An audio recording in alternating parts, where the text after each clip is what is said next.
본문은 한 여인이 옥합을 깨트려 가지고 예수님의 발에 붓고 자기 머리털로 이렇게 씻는 장면이 나오지 않습니까? 그러한 내용입니다만은 복음서, 그러니까 네 복음, 마태부터 요한까지 다 기록되어 있는 것입니다.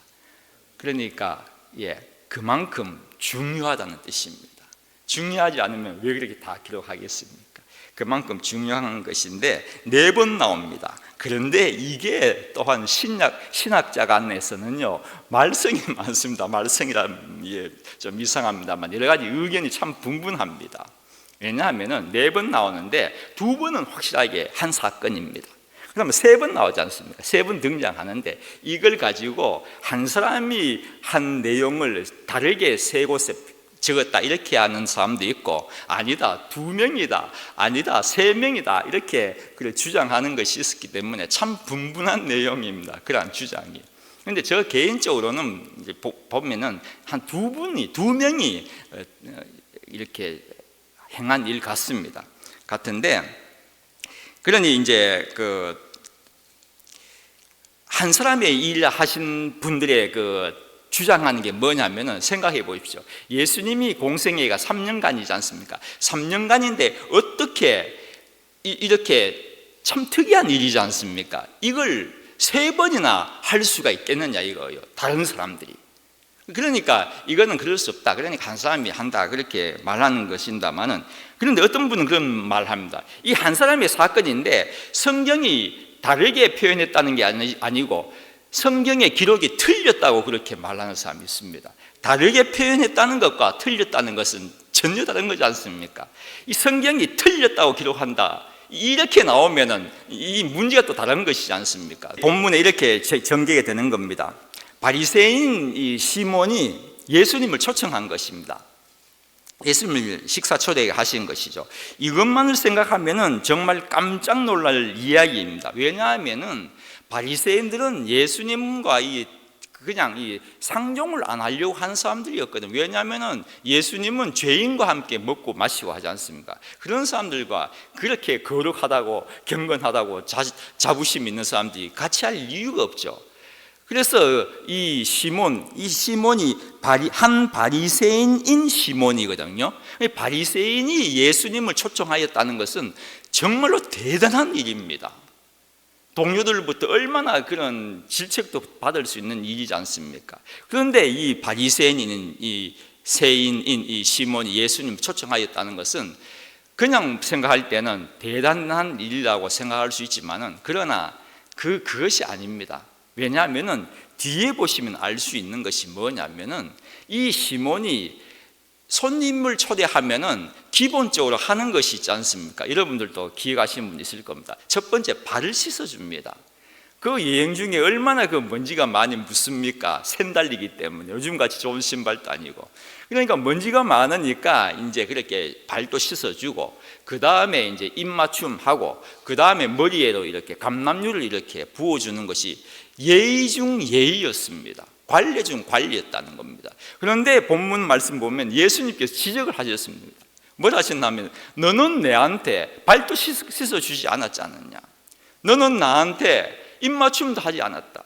너는 내한테 감람유를 부어주지도 않았다고 이렇게 예수님께서 지적하시거든요. 그러니까 이 바리새인인 이 시몬은요, 예수님을 완전히 무시한 것입니다.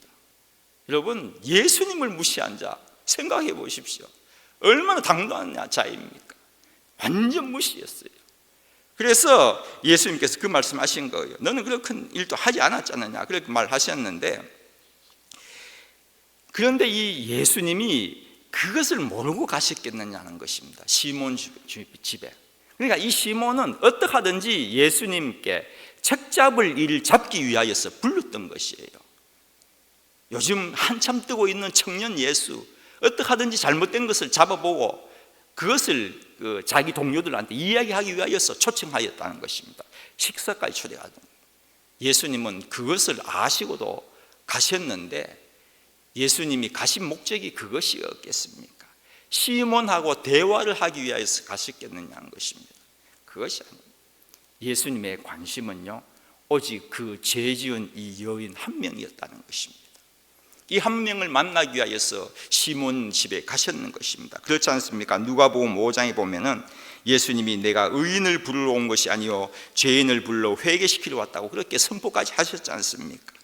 그런데 이러한 배경에서요, 성경에 보면은 동네에 죄를 지은 한 여자가 있었다고 그렇게 시작을 하고 있습니다. 동네에 죄를 지은 한 여자가 있었다. 어떠한 죄를 지었는지는 성경에 기록이 없습니다. 그렇습니다. 하나님께는요, 어떠한 죄를 지었는지 관심이 없으시다는 것입니다. 그냥 죄인 그 자체에 관심이 있는 것 아니겠습니까? 그래서 한 여인을 소개하는데 너무 안 되었습니다. 여러분, 여인을 소개한다면은 아름다운 여인이 있었더라, 아니면은 현숙한 한 여인이 있었더라, 이렇게 한다면 얼마나 좋습니까? 그런데 소개가 어떻습니까? 한 여인이 있었다 하는데 그 동네에 죄인인 여자가 있었다는 것입니다. 그 동네라 했거든요. 그 동네가 뜻하는 게 뭐겠습니까? 저는 그렇게 생각합니다. 그 동네의 사람이라면 다 아는 여인이라는 그 뜻이라는 것입니다. 그 여자, 하면 그 여자구나, 이렇게 모든 사람이 다 안다는 뜻입니다. 모든 사람이 다 아는 그 죄를 지은 그 여자를 이렇게 소개를 하고 있는 것입니다. 정말로 마음에 안 됐어요. 참 안 됐지 않습니까? 얼마나 가련합니까? 참 불쌍하지 않습니까? 정말로 오늘 누가가 지금 전개하는 이 말씀은요, 밑바닥을 기는 여성 한 명을 소개하고 있는 것입니다. 참 불쌍한 사람 많더라고요. 제가 홈리스 사이에 보면은 여자분들도 있어요. 한 서너 명이 오시는데 그 젊은 사람들이에요. 그 사람들은, 우리는 그렇습니다. 그 예배 드리고 나서 이제 제공하지 않습니까? 제공하면은 그냥 뚝 떨어져 있던 사람들이 그냥 왔어요. 모르겠습니다. 한국에는 어떻게 하는지 모르겠습니다만 줄 잘 안 서잖아요. 한국에는 이 사람들도 줄 잘 서지 않습니까? 그래서 뚝 떨어져 있다가 와가지고 받아가는 게 아닙니다. 그 사람 예배 드리기 전부터요, 처음 온 사람 여기 줄 서 쫙 줄 섭니다. 나중에는 많으면 2줄 세우고 더 많으면 3줄 세우고 이렇게 줄 세웁니다. 우리가 줄 세우는 것도 있지만 자기들이 알아서 줄을 섭니다. 줄 쫙 서 있는데 그 가운데 그 음식을 제공할 때 다른 데 있다 그냥 여자가 와서 가져가면 그것 덜 하죠. 그 남자들 가운데서 여자 한 분이 그 줄 딱 서 있다는 거, 그 자존심 상하고요, 얼마나 창피하겠습니까? 먹고 살기 위해서 어쩔 수 없이 와가지고 모자도요 푹 이렇게 눌러 쓰고 있는 거예요. 그러면은 어떻게 하든지 저는 그 여자분을 도와드리려고 음식 있는 것도 한 개 더 갖다 주라 하고, 우리 헌신하시는 분 가운데는 여자분들도 많으세요. 가가지고 좀 무예절은 왜 왔느냐, 처음 오신 분은 왜 왔느냐 물어보라 하고, 그 관심, 그만큼 참 그 여자분이 있다는 그 참 수치 아닙니까? 이 여인이 마찬가지예요. 그런 수치를 당하면서도 주님 앞에 갔다는 것입니다. 왜입니까? 한 가지 믿음이 있었기 때문이다. 예수님께서 그 믿음을 칭찬하고 계시거든요. 그 믿음이 무엇이었겠습니까? 나의 이 모든 죄를 사할 수 있으신 분은 주님밖에 없다는 그 믿음 가지고 갔다는 것입니다. 그 갔었어요. 갔는데 예수님 앞에 뒤에 갔어요. 뒤에 갔는데 눈물을 얼마나 흘립니까? 줄줄 흘리는 거예요. 저는 이 장면이 이해가 됩니다. 여러분 생각해 보십시오. 여러분도 마찬가지일 겁니다. 여러분들께서 예수님을 인격적으로 만났을 때에 그 눈물을 주체할 수 있었습니까? 내가 예수님과 처음 딱 만났을 때에 하나님께서 나를 구원하여 주셨다는 그 믿음을 갖고 그 순간, 여러분 그 눈물 참을 수 있었습니까? 그 눈물은요 폭포수입니다. 그렇지 않습니까? 닦으려 해도 닦을 수 없을 만큼 줄줄 흐르는 그 눈물, 이 여인이 그거였습니다. 주님 앞에 딱 갔을 때에 주님 앞에서 주님 나를 구원하여 주셨다는 그 눈물 줄줄 흘린다는 것입니다. 그럴 때에 또 한 가지 우리가 생각해 볼 것은요, 그런 것이 있었습니다. 이 여인도요 주님의 발 줄줄 눈물을 흘리면서 한 가지를 생각했다는 것입니다. 뭔 줄 아십니까? 딱 보니까 예수님의 발은 흙투성이거든요. 먼지투성이에요. 무엇입니까? 시몬이요, 발을 씻어주지 않았다는 것을 분명히 알았을 거예요. 저는 그렇게 생각합니다.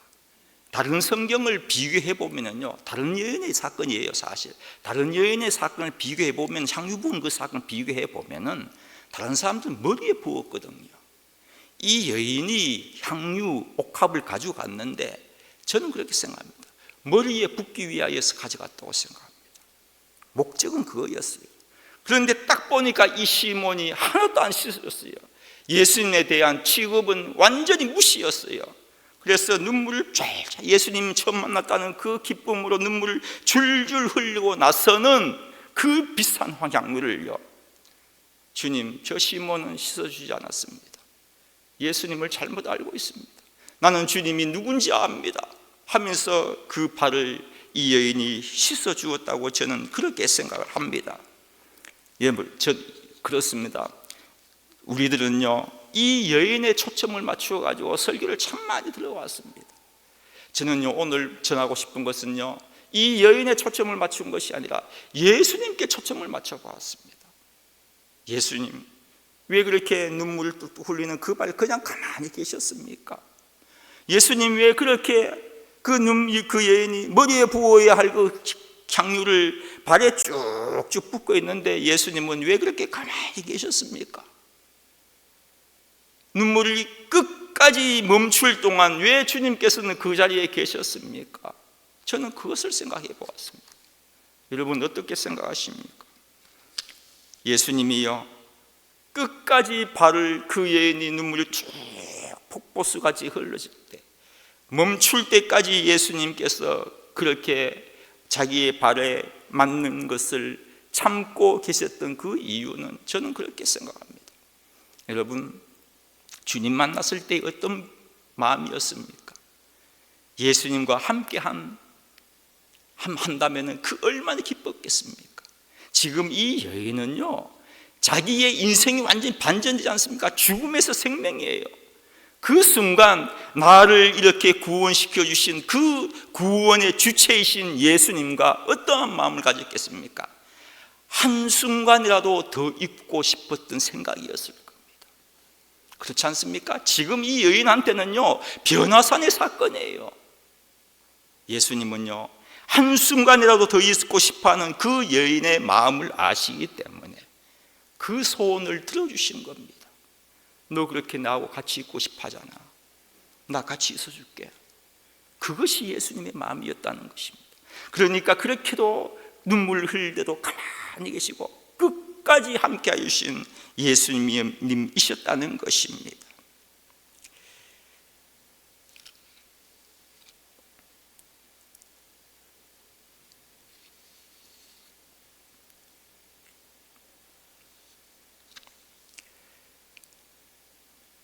이 여인의 모든 죄를 사하여 주시고 나서는 예수님께서 뭐라고 하신 줄 아십니까?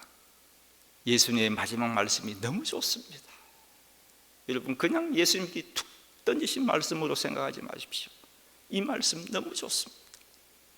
죽을 죄를 지은 동네의 한 여인에게 하신 말씀은 50절입니다. 예수께서 여자에게 이르시되 내 믿음이 너를 구원하였으니 그 다음입니다. 평안히 가라. 예수님 마음이 이거예요. 평안히 가라. 헬라어 성경을 이렇게 한번 봤더니요, 예수님께서 이르시되 하면서 이 본문 말씀, 예수님께서 이르시되 하시고 나서 제일 마지막 말씀이 뭐냐면은 쭉쭉쭉 다 써놓고 제일 마지막 말씀이 평안입니다. 다시 말씀드리면은 이 누가복음 7장은요, 끝부분이 평안이었다는 것입니다.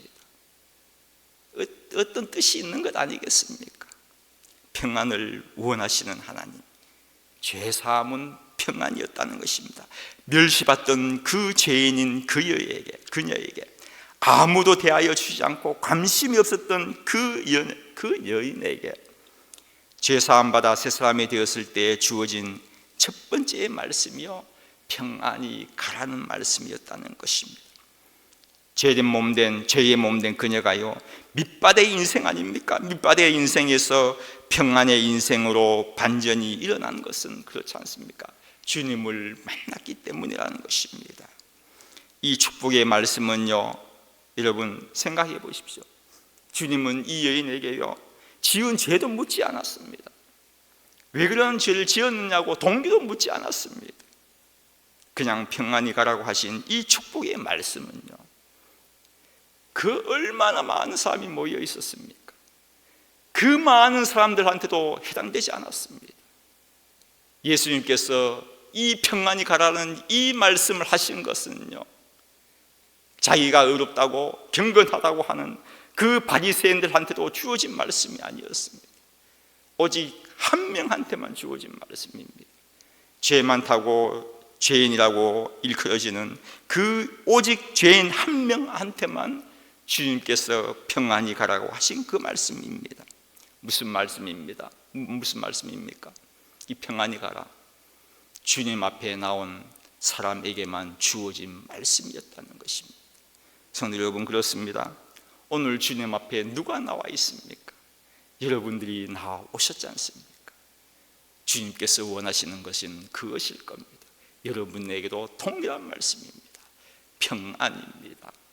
여러분, 하나님은 우리에게 평안을 주시는 분입니다. 하나님은요, 우리에게 지금 이 여인이 옥합을 다 깨트려버렸잖아요. 가진 거 다 버렸습니다. 다 하나님께 바쳐버렸어요. 얼마나 쓸모없는 짓이었겠습니까? 다른 복음서에 보면은요, 다시 말씀드릴게요. 그 복음서 보면은 제자들이라 해놨어요. 복수형이에요. 제자들이 붕괴를 했다고 합니다. 붕괴를. 왜 그것을 그렇게 허비하느냐 하면서 붕괴를 했다고 기록하고 있습니다. 그러나 예수님은 그것을 깨가지고 다 버리는 것을 보고 계시면서 왜 주님께서 그냥 그대로 놔두셨겠습니까? 우리 주님은요, 그보다도 더 채워주시는 분이시기 때문입니다. 그러하면서 주님께서 하나를 더 주신 말씀이 평안히 가라였습니다. 여러분, 정말로 주님 앞에 나온 그 여인에게 평안히 가라 하신 그 주님, 오늘도 여러분 기도하러 나오신 여러분들에게 주님 앞에 나왔었기 때문에 평안을 저희들에게 기도의 응답을 주실 것입니다.